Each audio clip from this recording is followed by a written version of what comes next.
ஓம் நம சிவாய. தென்னாடுடைய சிவனே போற்றி, எந்நாட்டவர்க்கும் இறைவா போற்றி. ஸ்ரீ குபேரன் டிவி நேயர்கள் அனைவருக்கும் ஜோதிடர் யோகி ஜெயப்பிரகாஷின் அன்பான வணக்கங்கள். அன்பு நண்பர்களே, நம்ம பார்த்தீங்க அப்படின்னு சொன்னால் பொதுவாக இந்த வலைதளங்கள் அப்படின்னு வந்துட்டாலே அதிகபட்சம் நம்ம என்ன பார்க்க முடியும்?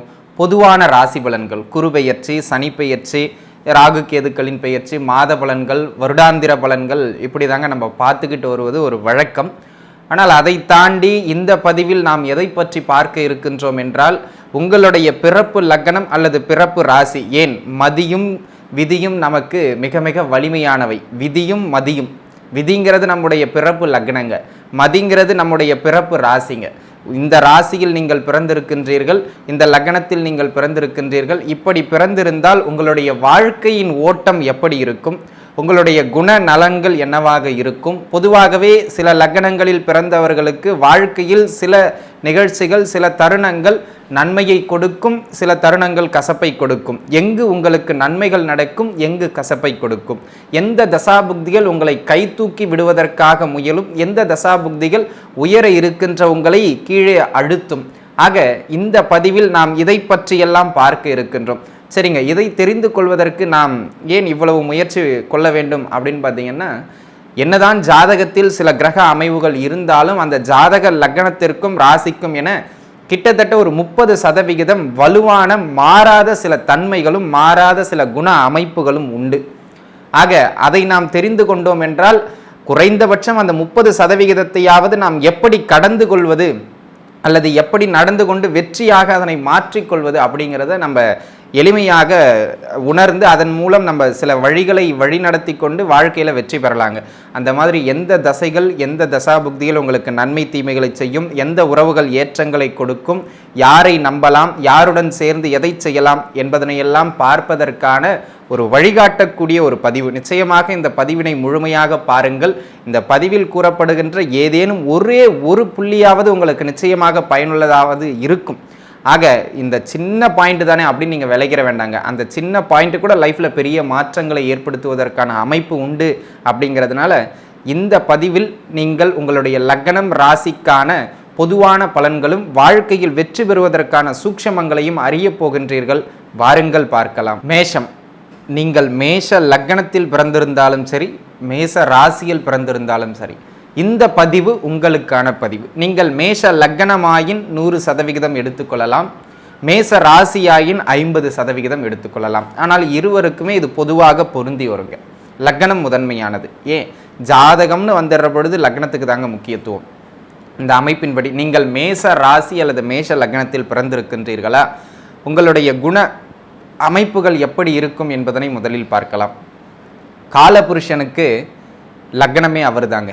காலபுருஷன் சொல்லக்கூடிய ஜோதிட இறைவனுக்கு தலையை குறிக்கின்ற முதன்மை ராசி மேசராசி. அத்துணை விதமான தலைமை பண்புகளுக்கும் உரிய ராசி மேசராசி. நீங்கள் மேஷ லக்னத்தில் பிறந்திருந்தாலும் சரி, மேச ராசியில் பிறந்திருந்தாலும் சரி, இயல்பாகவே அந்த ஆளுமை திறன், அந்த நிர்வாகத்திறன் அதிகம் காணப்படும். பொதுவாகவே மேசராசிக்காரர்கள் வேலை செய்வதை விட வேலை வாங்குவதில் வல்லவர்களாக அமைவார்கள். அப்படிங்கிறது உங்களுக்கும் தெரிஞ்ச ஒன்று தான். சரி, சூரியன் உச்சம் பெறுகின்ற ராசி, எதிலும் நேர்மையானவர்கள். நேர்மைக்கு இவங்களை அப்படியே அடையாளமாக எடுத்து விட்டு போயிடலாம். ஏன் சூரிய பகவான் வலுப்பெறுகின்ற ராசி மேசராசி. ஆக இவங்களை நம்பி எந்த காரியத்திலையும் இறங்கலாம், இவங்களை நம்பி எந்த ஒரு செயலையும் எந்த ஒரு பொறுப்பையும் ஒப்படைக்கலாம். அந்த அளவுக்கு ஆத்மார்த்தமாக ஒரு காரியத்தை எடுத்து செய்வதில் வல்லவர்கள் மேஷ லக்னம் மேசராசியில் பிறந்தவர்கள். நம்பி பண்ணாங்க, கோபக்காரங்க. ஆனால் கோபம் இருக்கின்ற இடத்தில்தான் குணம் இருக்கும் என்பதனை நிச்சயம் மறந்துவிடக்கூடாது. எந்த அளவுக்கு வேக வேகமாக கோவப்படுறாங்களோ அந்த அளவுக்கு நேர்மையானவர்கள். சூரியன் உச்சம் பெறுகின்ற ராசி எந்த நிலையிலும் நேர்மை தவறாது. ஜாதகத்தில் வேறு வழியில்லாத சில கிரக அமைப்புகள் இருந்தால் மட்டும்தான் ஏமாற்றுவாங்க. ஆனால் நம்ம பார்த்துக்கிட்டு இருக்கிறது பொதுவான அமைப்பு. நேர்மையானவர்கள், நாணயமானவர்கள், உண்மையானவர்கள், உலகின் அல்லது இருக்கின்ற சமுதாயத்தின் உயர்ந்த அந்தஸ்தில் இருப்பவர்கள், 4 பேரை வேலை வாங்குகின்ற அளவுக்கு தலைமை குணங்களை எல்லாம் பெற்றவங்க இந்த மேஷ லக்னம் மேசராசியில் பிறந்தவங்க. அப்பேற்பட்ட ஒரு ஆளுமை திறன். ஆமாங்க, நீங்கள் ஒரு உதாரணத்திற்கு பெரிய அரசியல் பதவிகளை எடுத்துக்கிட்டாலும் சரி, அரசாங்க பதவிகளை எடுத்துக்கிட்டாலும் சரி, சீருடை பணிகளை எடுத்துக்கிட்டாலும் சரி, இல்லை ஒரு கம்பெனியில் அட்லீஸ்ட் சூப்பர்வைசர் 10 பேர்த்த கண்காணிக்கின்ற ஒரு ஆள், அவரை எடுத்துக்கிட்டாலும் சரி, மேச லக்னம் மேச ராசியில் அதிகபட்சம் பேர் பிறந்திருப்பாங்க. இல்லைன்னா மேஷத்தில் செவ்வாயோ சூரியனோ தொடர்பு கொள்ளுகிற மாதிரியாக பிறந்திருப்பாங்க. ஆக இந்த மேஷ லக்னம் அனைத்திலும் முதன்மையான லக்னம். சரிங்க, சட்டுன்னு கோவப்பட்டுற ஆட்கள் நீங்கள் தான். அந்த கோவம் தான் பல இடங்களில் அவங்கள கோவக்காரன், பிடிவாதக்காரன், அவனா ஒரு சிடுமூஞ்சி அப்படிங்கிற ஒரு பேரை வாங்கி கொடுத்துருங்க. இருந்தாலும் பரவாயில்லை, சில குண இயல்புகளை நாம் மாற்றிக்கொள்ள முடியாது. ஆக இந்த கோவத்தை மட்டும் நீங்கள் குறைச்சிக்கிட்டீங்க அப்படின்னா லைஃப்பில் எல்லா விதத்திலும் ஒரு ஏற்றமான ஒரு அமைப்பு உண்டு அப்படிங்கிறதுல எந்த விதமான மாற்று கருத்தும் கிடையாது. ஆக பொதுவாக இந்த குண அமைப்புகள் உங்களுக்கு மேலோங்கி இருக்கும். சரி, இதெல்லாம் உங்களுடைய பொதுவான குணங்கள்.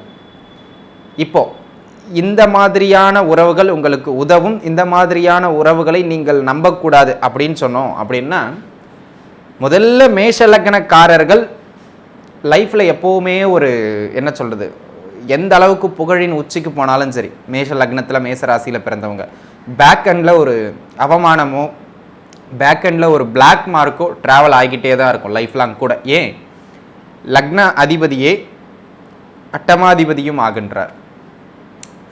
புகழ் உயர உயர உயர பின்னாடியே பேக், அவன் தான் நான் எப்படி சம்பாதிச்சேன்னு எனக்கு தெரியாது அப்படிங்கிற பேரும் உயர்ந்துக்கிட்டு இருக்கும்.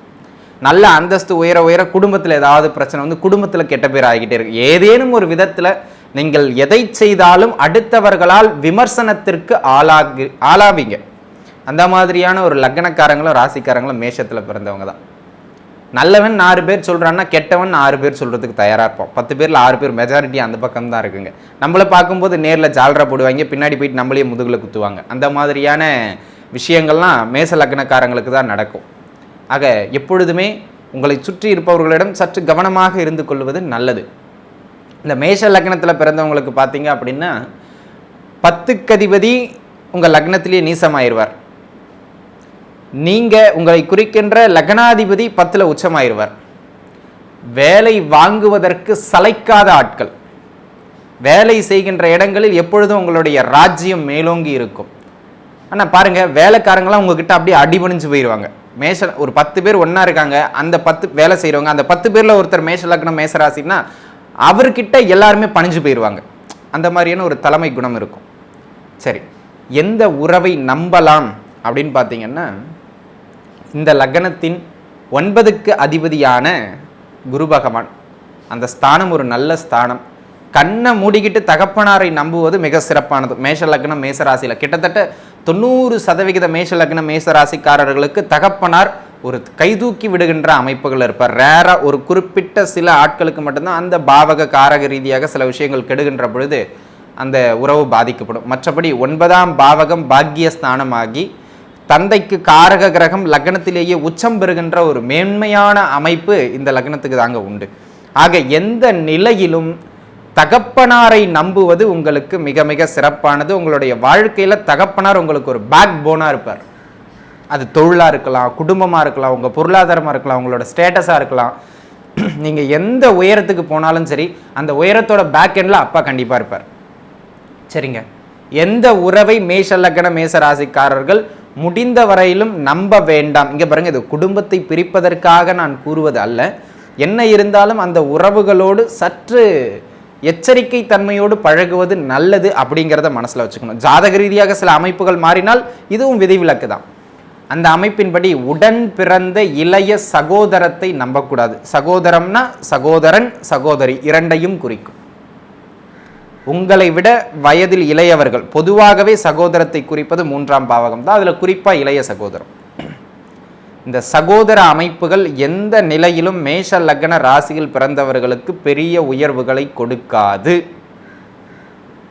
சரிங்க, அப்போ நம்ம அவங்க கூட பேசவே கூடாது. இங்கே பாருங்க, நீங்கள் உறவு முறையில் பேசிக்கலாம், கொஞ்சிக்கலாம், கொலா வைக்கலாம். நீங்கள் அவங்க வீட்டுக்கு போயிட்டு வரலாம், அவங்க உங்கள் வீட்டுக்கு போயிட்டு வரலாம். அந்த உறவு பந்தம் எல்லாம் ஓகே, சிறப்பு. அது வேறு கேட்டகரி, தனி ரூட், அது போய்கிட்டு இருக்கட்டுங்க. எப்போ நம்பக்கூடாது அப்படின்னு கேட்டிங்கன்னா, ஒரு தொழில் பண்ண போகிறீங்க, ஒன்றா சேர்ந்து பண்ணலாமான்னு கேட்டால் அப்போ வேண்டாம். ஒரு ப்ராப்பர்ட்டி வாங்க போகிறீங்க, ஒன்றா சேர்ந்து வாங்கலாமா 2 பேரும் அப்படின்னு கேட்டால் வேண்டாம். ஏதேனும் ஒரு முக்கியமான முதலீடுகளை போட்டு செய்கின்ற காரியங்களில் 2 பேரும் ஜாயிண்ட் ஆகக்கூடாது, அவ்வளவுதான். மற்றபடி உறவுகளில் நீங்கள் ஒன்றா இருக்கிறதுல எந்த விதமான தப்பும் கிடையாது. அப்போ என்ன பண்ணணும், சகோதர அமைப்புகளை, பொதுவாகவே உடன்பிறப்புகளை நம்ப வேண்டாம் மேஷ லக்னக்காரர்கள். அதிலும் குறிப்பாக இளைய சகோதரம் சகோதரி இருந்தால் நம்பவே வேண்டாம். சரி, உறவுகளை பொறுத்த வரைக்கும் இப்படி தாங்க. சரி, அதனை அடுத்ததாக பார்த்தீங்கன்னா பொதுவாகவே எந்த விஷயமெல்லாம் மேச லக்னக்காரர்களுக்கு லைஃப்பில் பிரச்சனையை கொடுக்கும் அப்படிங்கிறத பார்ப்போம். மேஷ லக்னக்காரங்க யாராக இருந்தாலும் சரிங்க, நீங்கள் ஏதாவது ஒரு பொருள் வாங்குறீங்க, இல்லை ஒரு இடம் வாங்குறீங்க, ஒரு சொத்து வாங்குறீங்க, அந்த மாதிரி வருகின்ற பொழுது ரிஜிஸ்ட்ரேஷன் பண்ணுவீங்க. எப்பொழுதுமே மேச லக்னக்காரங்களுக்கு ஏதாவது ஒரு வகையில் இந்த ரிஜிஸ்ட்ரேஷன் இந்த மாதிரியான விஷயங்கள் ஏதாவது ஒரு பிரச்சனை வந்துக்கிட்டே இருக்கும். டாக்குமெண்டேஷன் ரிலேட்டடாக ஒரு பிரச்சனை வந்துக்கிட்டே இருக்கும். ஆக நீங்கள் எப்போ டாக்குமெண்டேஷன் பண்ணாலும் ஒரு நல்ல நாளாக பார்த்து 1க்கு 2 முறை டாக்குமெண்ட்டை படித்து செக் பண்ணி அதன் பிறகு சைன் பண்ணுறது தான் நல்லது. நீங்கள் அதாவது ரிஜிஸ்ட்ரேஷன், டாக்குமெண்டேஷன், ஒப்பந்தங்கள் போடுறது, தொழில் சார்ந்த ஒப்பந்தம், எந்த ஒப்பந்தங்கள் போட்டாலும் சரி, அதில் 1க்கு 2 முறை நல்லா யோசித்து தீர விசாரித்து பார்த்து சைன் பண்ணுறது தான் நல்லதுங்க. அந்த இடத்துல உங்களுக்கு பிரச்சனை வரும். சரிங்க, இப்போ நம்ம பிரச்சனை வரும்னு சொல்லிட்டோம், அதுக்கு தீர்வு என்னங்க? படித்து பார்த்துட்டு போடணும், கவனமாக போடணும், 2 பேரை சாட்சியாக வச்சுக்கிட்டு போடணும், அவ்வளவுதான் தீர்வு. உடனே கோயில் குளம்லாம் கேட்கக்கூடாது, நான் அதை சொல்ல மாட்டேன். ஏன்? பரிகாரத்தினால் எதையும் மாற்ற முடியாது. சரி, இந்த மாதிரியான அமைப்புகளில் கவனமாக இருந்துக்கணும். அந்த டாக்குமெண்டேஷன், ஒப்பந்தங்கள், கையெழுத்திடுவது, இந்த மாதிரியான அமைப்புகளில் கொஞ்சம் கவனமாக இருந்து கொள்ள வேண்டியது அவசியம். சரி, இது ஒரு பக்கம் போய்கிட்டு இருக்கட்டுங்க. எந்த விஷயத்தை கண்ணை மூடிக்கிட்டு நல்லபடியாக நம்பலாம் அப்படின்னு பார்த்தீங்கன்னா, நிர்வாகம். நீங்கள் எந்த இடத்துக்கு போனாலும் சரி, உங்கள் கூட இருக்கிற நிர்வாகம் உங்களுக்கு நல்ல சப்போர்ட் பண்ணும். நிர்வாகத்தை ஒரு நல்ல அமைப்புகளை நீங்களும் நடத்துவீங்க. உங்கள் கையில் பொறுப்புகள் வழங்கப்படுகின்ற பொழுது, ஆக நிர்வாகம், அந்த நிர்வாகத்தில் இருக்கின்ற உயர்ந்த பதவியில் இருப்பவர்களை நீங்கள் தாராளமாக நம்பலாங்க. யாரும் முதுகில் குத்த மாட்டாங்க. அந்த விஷயம் நல்லா இருக்கும். இந்த மேச லக்னக்காரங்க எந்த அளவுக்கு கோபக்காரர்களோ அந்த அளவுக்கு பார்த்தீங்க அப்படின்னா ஆன்மீக நாட்டமும் ஏற்படும். ஆக என்ன பண்ணலாம்? ஆன்மீக மார்க்கத்தை ஒத்து இருப்பதோ எப்பொழுதுமே உங்களுக்கு நல்லது. அது சார்ந்து போயிடுறது லைஃப்பில் எப்போவுமே ஒரு நல்ல மேன்மையை கொடுக்குங்க. சரிங்களா? சரி, நீங்கள் அனுசரித்து போக வேண்டிய உறவு யார் அப்படின்னு பார்த்தீங்கன்னா, தகப்பனார் ஒன்று, அதனை அடுத்து உங்களுடைய வாழ்க்கை துணை. நீங்கள் உங்கள் வாழ்க்கை துணையை எந்த அளவுக்கு, அதாவது நீங்கள் பெண்ணாக இருக்கீங்கன்னா உங்களுடைய கணவர், மேஷ லக்னக்காரர் ஆணாக இருக்கிறாருன்னா அவருடைய மனைவி, அப்படி எடுத்துக்கணும். உங்களுடைய வாழ்க்கை துணையை நீங்கள் எந்த அளவுக்கு சந்தோஷமாக லைஃப்பில் பார்த்துக்கிறீங்களோ அந்த அளவுக்கு உங்களுடைய பொருளாதார வளர்ச்சி பிச்சுக்கிட்டு போய்கிட்டே இருக்கும். ஆமாங்க, பொண்டாட்டியும் புருஷனையும் நீங்கள் சந்தோஷப்படுத்திக்கிட்டே இருக்கீங்க, அவங்கள உள்ளங்கையில் வச்சு தாங்குறீங்க அப்படின்னு வச்சுக்கோங்களேன், உங்கள் குடும்பத்தில் லக்ஷ்மி குடியேறிடுவா, வந்து பர்மனெண்ட்டாக குடியுரிமை வாங்கி அங்கேயே உட்காந்துருவாங்க. அந்த அளவுக்கு பொருளாதாரம் செழிக்கணும்னா உங்கள் வாழ்க்கை துணையை நீங்கள் நல்லபடியாக பார்த்துக்க வேண்டியது அவசியம். இந்த மேஷ லக்னக்காரங்க பார்த்தீங்க அப்படின்னா எப்பொழுதுமே குழந்தை பிறப்புக்கு பிறகு ஒரு நல்ல பீக் அடைவீங்க. மேஷ லக்னம், மேஷ ராசியில் பிறந்தவங்களுக்கு லைஃப்பில் கல்யாணம் ஆன உடனே ஒரு டேர்னிங் பாயிண்ட் ஏற்படும் எக்கனாமிக்கலாக. குழந்தை பிறந்ததுக்கப்புறம் பொருளாதாரம் நல்லபடியாக உயர்றதோ, இல்லை ஒரு நல்ல அந்தஸ்து கிடைக்கிறதோ, சமூகத்தில் ஒரு பெரிய மதிப்பு கிடைக்கிறதோ குழந்தை பாக்கியத்துக்கு பிறகு கிடைக்கும். ஆக இதெல்லாம் உங்கள் வாழ்க்கையினுடைய சூக்ஷமங்கள். சரி, எந்த தசாபுக்திகள் மேஷ லக்னக்காரர்களுக்கு நடக்கின்ற பொழுது இங்கே பாருங்க, ஜாதகப்படியாக அவர்கள் அமர்ந்த இடம், வாங்கிய சாரம், சேர்ந்த சேர்க்கை, இதெல்லாம் ரொம்ப முக்கியமானது. ஆனால் அடிப்படையில் ஒரு 30-40% இந்த லக்னத்தில் பிறந்தாவே இந்த தசை இப்படி தான், ஒரு 40% எடுத்துக்கலாம். அந்த மாதிரியான அமைப்புகளில் எந்த தசை மேச லக்னக்காரரை கை தூக்கி உயரத்தில் உட்கார வைக்கும்? 3 தசை முதன்மையான தசைகள். முதலாவது தசை சூரிய தசை. வெரி குட் பீரியட், கோல்டன் பீரியட்னு சொல்லலாம் மேச லக்னம், மேச ராசிக்காரங்களுக்கு நடக்குது அப்படின்னா, குறிப்பாக மேஷ லக்னத்துக்கு. அதனை அடுத்ததாக குரு தசையை சொல்லலாம். இந்த 2 தசையும் அதனை அடுத்ததாக சந்திர தசை. குரு, சூரியன், சந்திரன். இங்கே ஏங்க லக்னாதிபதியை சொல்லலை? அவரே அட்டமாதிபதி. அதனால் இறுதியாக செவ்வாய் தசையை வச்சுக்கலாம். ஆக இந்த அமைப்பின்படி குரு தசையும் சூரிய தசையும் சந்திர தசையும் அதனை அடுத்ததாக செவ்வாய் தசையும் நற்பலன்களை செய்யும். இதில் பொருளாதார அமைப்புகளில் மட்டும் சுக்கிர தசை நல்ல மேன்மையை கொடுக்கும். அந்த வகையில் செவ்வாய் தசைக்கு முன்பாகவே இந்த தசை முதன்மையான தசைகள். எந்த அமைப்புகள் அவங்க இருந்தாலும் சூரியன், சந்திரன், குரு, சுக்கிரன், இந்த 4 தசைகளும் மேச லக்னத்தில் பிறந்தவருக்கு நடக்கின்றது என்றால் அவள் பொருளாதாரத்தில் இருக்கட்டும், சொத்து பத்தில் இருக்கட்டும், வாழ்க்கையின் அனுபவிக்கிற அமைப்புகள் இருக்கட்டும், மதிப்பு மரியாதையில் இருக்கட்டும், மன சந்தோஷத்தில் இருக்கட்டும், மன நிறைவில் இருக்கட்டும், உறவுகளில் ஏற்படுகின்ற மேன்மையில் இருக்கட்டும், ஆரோக்கியத்தில் இருக்கட்டும், ஒரு படி நல்ல மேன்மையை அடையப் போகின்றீர்கள் அப்படிங்கிறதுல எந்த விதமான மாற்று கருத்தும் கிடையாது. இது ஒரு மாறாத விதி. இந்த தசை நடந்தாலே சிறப்பு.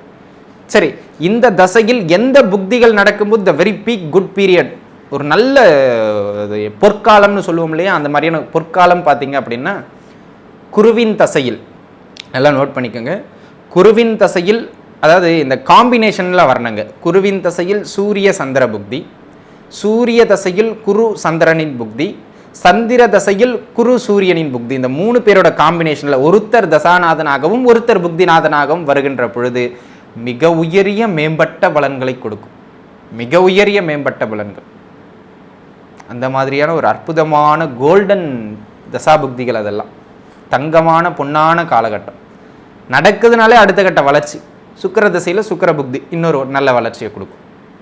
ஆக இந்த தசைகள்லாம் நடக்கின்ற பொழுது மிக உயரிய மேம்பட்ட நற்பலன்களை நீங்கள் அடைய போகின்றீர்கள் அப்படிங்கிறதுல எந்த விதமான மாற்று கருத்தும் கிடையாது. சரிங்க, வளர்றதுக்கு சொல்லியாச்சு. இந்த கவனமாக இருக்கணும்னு ஒரு ஏதாவது தசைகள் இருக்கும் இல்லையா, அந்த தசையை சொல்லுங்கள். கண்டிப்பாக உண்டு. இதில் என்ன ஒரு விசித்திரம்னா, லக்னாதிபதியின் தசையும் இதில் இடம்பெறும். முதன்மையாக நீங்கள் கவனமாக இருக்க வேண்டியது புத தசை.